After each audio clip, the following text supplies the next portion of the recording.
As the number of cases of stalking and harassment has been on the rise, the young female protagonist becomes wary of her safety as she works as a barista, taking solo shifts late at night. Things become more eerie when she gets creepy notes from someone who has been watching her without her knowledge for a long time, causing her sustained paranoia and severe anxiety. Hi folks, I'm R, your narrator. Send me your game suggestions on Twitter, which I could cover for the next videos. This video will have spoilers ahead. With that said, let's get right into it. The protagonist gets on her way to go to work, working late shifts at Chilla's coffee shop. Getting to the workplace a little late, her colleague tells her off, warning her that he would inform the manager if she doesn't correct her act, especially as she has been messing up some orders as well. After watching some instruction videos on how to make drinks, she heads to the shop floor behind the till, starting to serve customers. A lady customer informs the protagonist about stalker cases being on the rise and how she needs to be careful, especially during nighttime when it can become even more dangerous. Soon, a private investigator inspecting the area for suspects of harassment comes to the shop, giving the protagonist a card entailing his information in case she spots anyone committing such crimes. After the investigator leaves, she starts cleaning up as closing time nears, when the lights suddenly go off. The protagonist switches on the lights from the fuse box and the night comes to an end.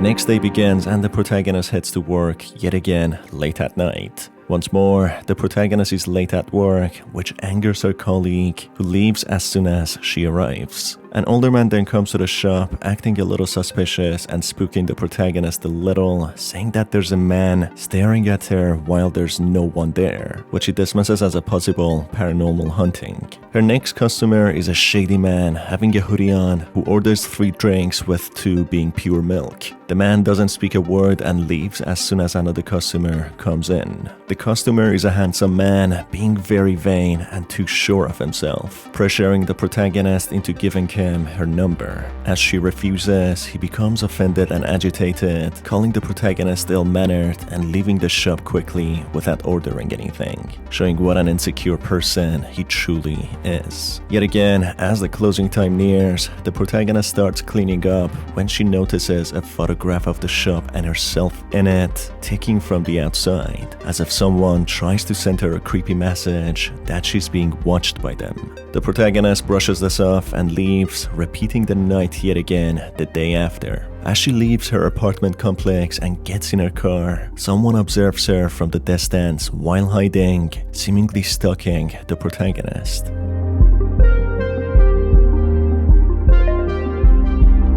The protagonist is then given the responsibility to close tonight when she expresses that she's scared as she feels as if she's being stalked. The colleague of hers doesn't take her seriously and even throws a little insult, but ultimately agrees to check on her. 3 girls soon get to the shop who discuss how they were stalked and could possibly even get harmed while enjoying their drinks, with 2 other customers soon arriving and ordering. As everyone leaves with the shop being empty, the protagonist notices the CCTV with someone being in the drive-thru while on foot, standing still in a menacing manner, paying no regards to the freezing temperature outside while it's snowing.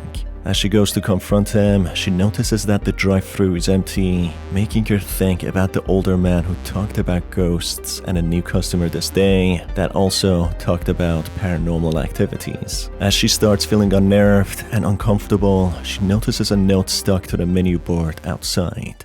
The day we first met, yes, at Chillas, she smiled at me like a flower.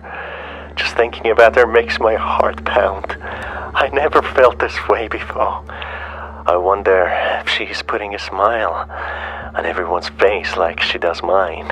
Being certain that she's being stalked now, the protagonist becomes paranoid, wondering who this creepy customer was. As she ponders on the unsettling possibilities, the night shift comes to an end and she finds herself back at her apartment.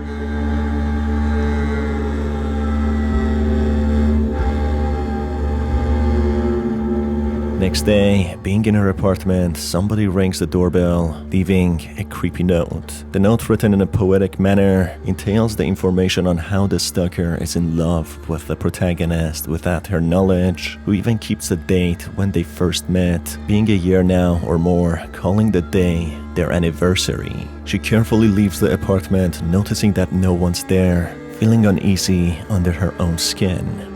As the snow is heavier and settling, she tries to start her car and drive to work, which doesn't start, making the protagonist to take the bus to work. As she is riding the bus, a man suddenly gets on, who after some time starts staring at the protagonist, making her feel very uneasy. As she gets off, the man stands up and carries on staring at her, with the bus leaving, making the protagonist feel grateful for nothing happening. As she enters the shop, a tall man staring at the protagonist sits on a table at the back, continuing to practice his poor etiquettes, then suddenly leaves when another customer comes in. The female customer acts very nicely and gives the protagonist a rosary bracelet, which she claims to ward off evil.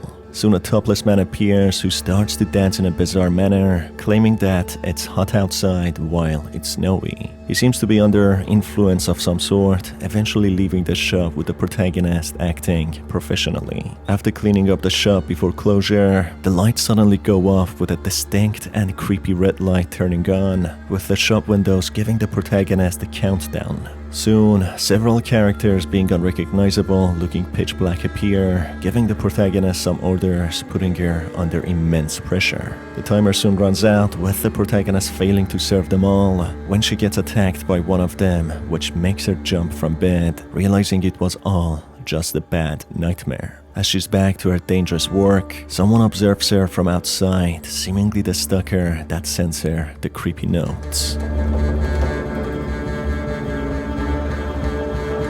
The protagonist, having no choice, goes back to work the next day, but decides to call the private investigator and inform him about her strange encounters. Encounters that have made her paranoid to the point of having such vivid nightmares. The investigator takes the details and reassures the protagonist that he's going to catch the stalker. As he leaves, two customers come in, informing the protagonist about a stranger taking photos of the shop, directly wanting to capture the protagonist. She freaks out but stays professional, continuing to do her work. As they leave, sometime after, another customer informs the protagonist about someone being on the roof, which makes the protagonist find it difficult to function normally. After serving the customer, she goes to the roof, noticing a door that leads straight to the storage room, where there are signs of someone having been sleeping in, with a mattress and drinks, indicating through the previous cutscenes the stalker has been sleeping here, revealing the unstable state of the stalker, who wanted to be as close as possible to the protagonist. The protagonist, finding it difficult to breathe, decides to quickly close shop, doing all the necessary errands before. Eventually, she turns the sign to closed when a man jumps in front of the shop's door, trying to get in forcefully, staring intently at the protagonist.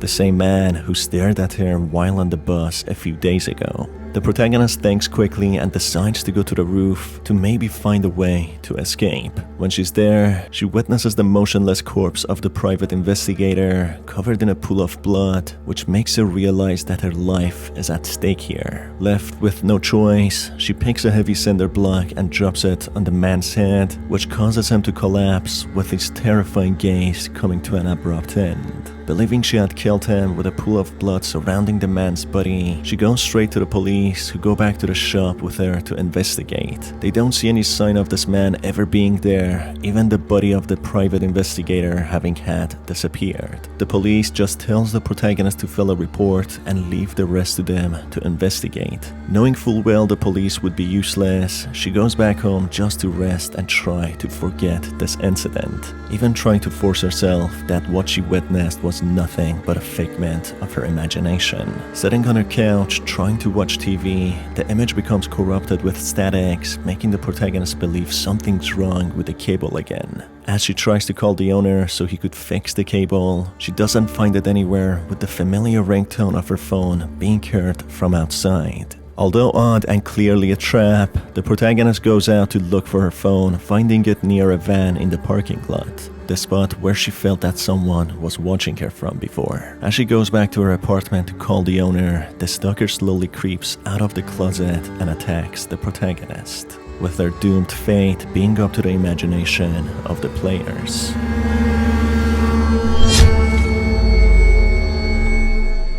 The show said the girl, despite being careful, ended up being another prey for the psychopathic stalker. Many might say the girl could have just left her job and apartment to avoid falling victim to the stalker, but the reality is far less accommodating. She took a lot of insults from her colleague, not because she's patient or a kind girl, but because she had no other choice. It's difficult enough to find a job, let alone an affordable apartment in close proximity to work. It's nearly impossible to leave everything behind and start anew. The harsh reality is, the girl was possibly terrified and sustained paranoia after discovering telltale signs of being stalked, yet she continued going to the workplace she was stalked in as she had no other choice. That's it for today's video, folks.